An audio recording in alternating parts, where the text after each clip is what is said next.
Labels are not permanent. But here's the thing, every single one of us so easily lets labels stick to us, take root in our identity. So many of these labels were given to us by sometimes well-meaning people growing up. Sometimes they were hurtful labels that we heard once in our childhood and let stick to us, right? Sometimes they're labels we gave ourselves. But labels, whether they're things like empowering ones, right? Like smart, kind, generous, successful, chosen, celebrated, victorious, winner, right? Those things can be really empowering when we let them take root in our identity and we let them stick to us. But so often it's the disempowering labels that we let stick to us. Sometimes we're not even aware of it. Sometimes one stuck to us, we let it take root, we're not even aware, and we've been carrying it around our entire lives, right? Some of the disempowering labels, right? I've carried around so many my entire life until I became aware of them and aware of this question, which is, what have the labels you've let stick to you and take root in your identity already cost you in your life? What have they already cost you? And here's the beautiful part, y'all. Labels are not stuck on us with super glue. They're not bolted onto us. They are like Post-its. They are like Post-its with that light adhesive that you just literally peel off. They're totally removable. And when you learn to remove them, it changes everything. I have an entire chapter where I go so deep into an exercise on how to identify all the disempowering labels in your life and how to replace them with empowering ones, and what are the steps you take to remove them. But when it comes to in Worthy, by the way, a whole chapter in Worthy about the lie that labels are permanent. They are not permanent. Here's the thing. Disempowering labels, those are the ones that so often we let take root, right? It's one thing if you, like, let's say you put something out there, no one likes it, it gets rejected, it fails, whatever it might be. That can shake your confidence. But when you let it take root to the point where you put a label on yourself and you think, I am rejected, I am a failure, that's when those labels, right? I'm a loser. Nothing good ever happens to me. I'm unwanted. I'm rejected. That is when those labels take root and they start to impact your self-worth, and they just chip away at it slowly, slowly, slowly over time. And labels are really, really, really important to become aware of. And so just to ask you this question off the bat, when you think about some of the labels that maybe somebody said to you and you let it take root in your childhood. It could have been family. Like for so many years, a lot of my well-intended family who loves me, I would have these big ideas like, oh, I want to save the world, or can we end world hunger? I would talk about these big ideas. And they would say, you're crazy. You're crazy. Who do you think you are, right? Or I'd have these big dreams and they would say, like, things like that do not happen to people like us. So it could be these little just loving things people say, but we can let them take root on us, right? There's a whole chapter, by the way, in Worthy called You're Not Crazy, You're Just First. You're the first ever you. But that is an example of a label, crazy. I had to remove that, right? And replace it with an empowering label. Oh, no, I'm not crazy. I'm just first, the first ever me, and you are the first ever you. And I have learned after obsessing over this on how to literally replace these disempowering labels with empowering ones. So, labels are very, very powerful. A good friend of mine, Ed Milet, who some of you know, he shared a story that was just so profound on how labels can help you, right? So when he was a little boy, he was getting teased a lot in school for being so skinny. The classmates would call him Eddie Spaghetti, and he was kind of struggling in class. He was dealing with some addiction issues in his household at home, and just lots that he was going through. And he remembers one day in the classroom, a man coming into the class and asking his teacher for who was the smartest ones, the smartest students in class, because they were going to bring the smartest ones to a special testing room to represent the whole class in that year's testing program. And the teacher said very loud so that Ed could hear, she said, Eddie Milet over here, he's my smartest one. He's the smartest one. And Ed just remembers his teacher knew he was going through a really, really hard time and struggling.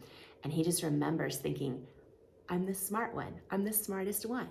And to this day, he says he wasn't. He says he just believes his teacher did that to literally stick a label onto him. But he chose to let it take root that day.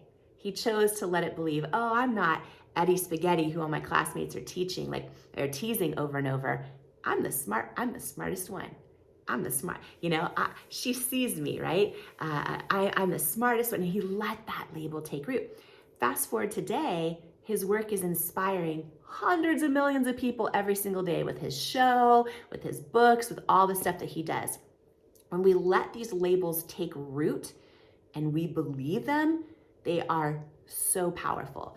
And this can impact every area of your life. And so, I just want to ask you to take a few minutes. You could pause this video and just write down and just think about what are some of the disempowering labels that you've let stick to you.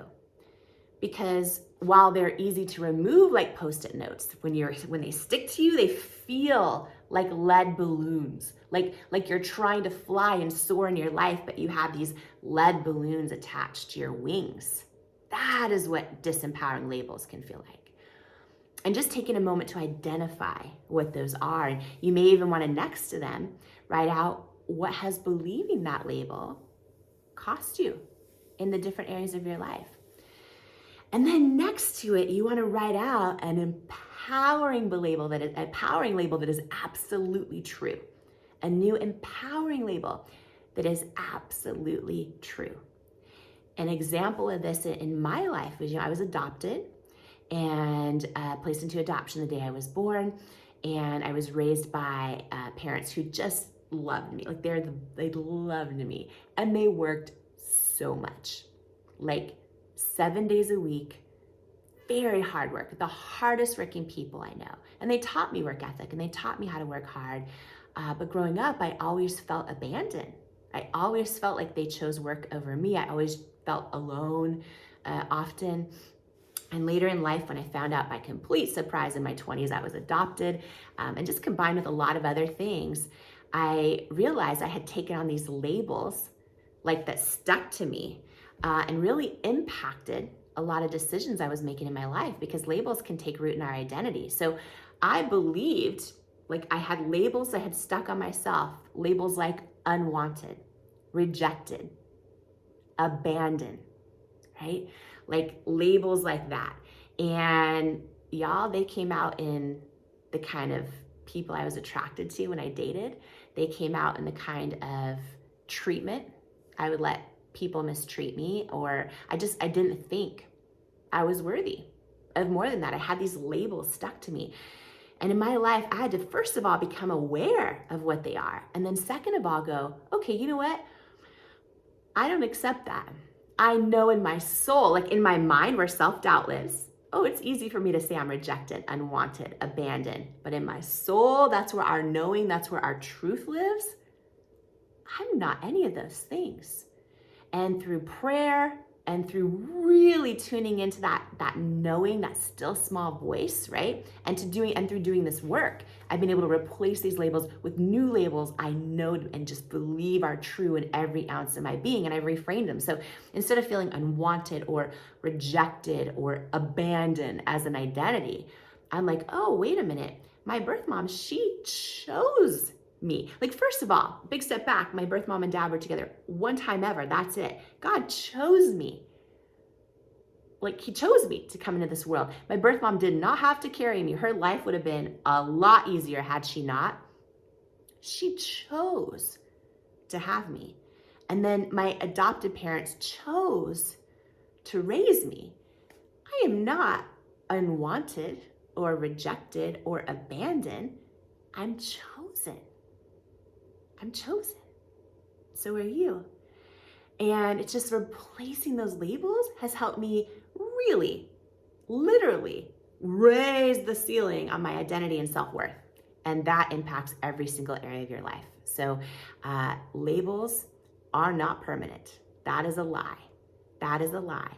And when we believe the disempowering ones, it starts to chip away at our self-worth. So I want to encourage you to do this exercise today. When you get your copy of Worthy, go deep into that chapter, because Worthy is packed with over 20 tools on how to build self-worth, but there's a whole section on all the lies that lead to self-doubt and the truths that wake up worthiness. And one of the lies is that labels are permanent, and they are not.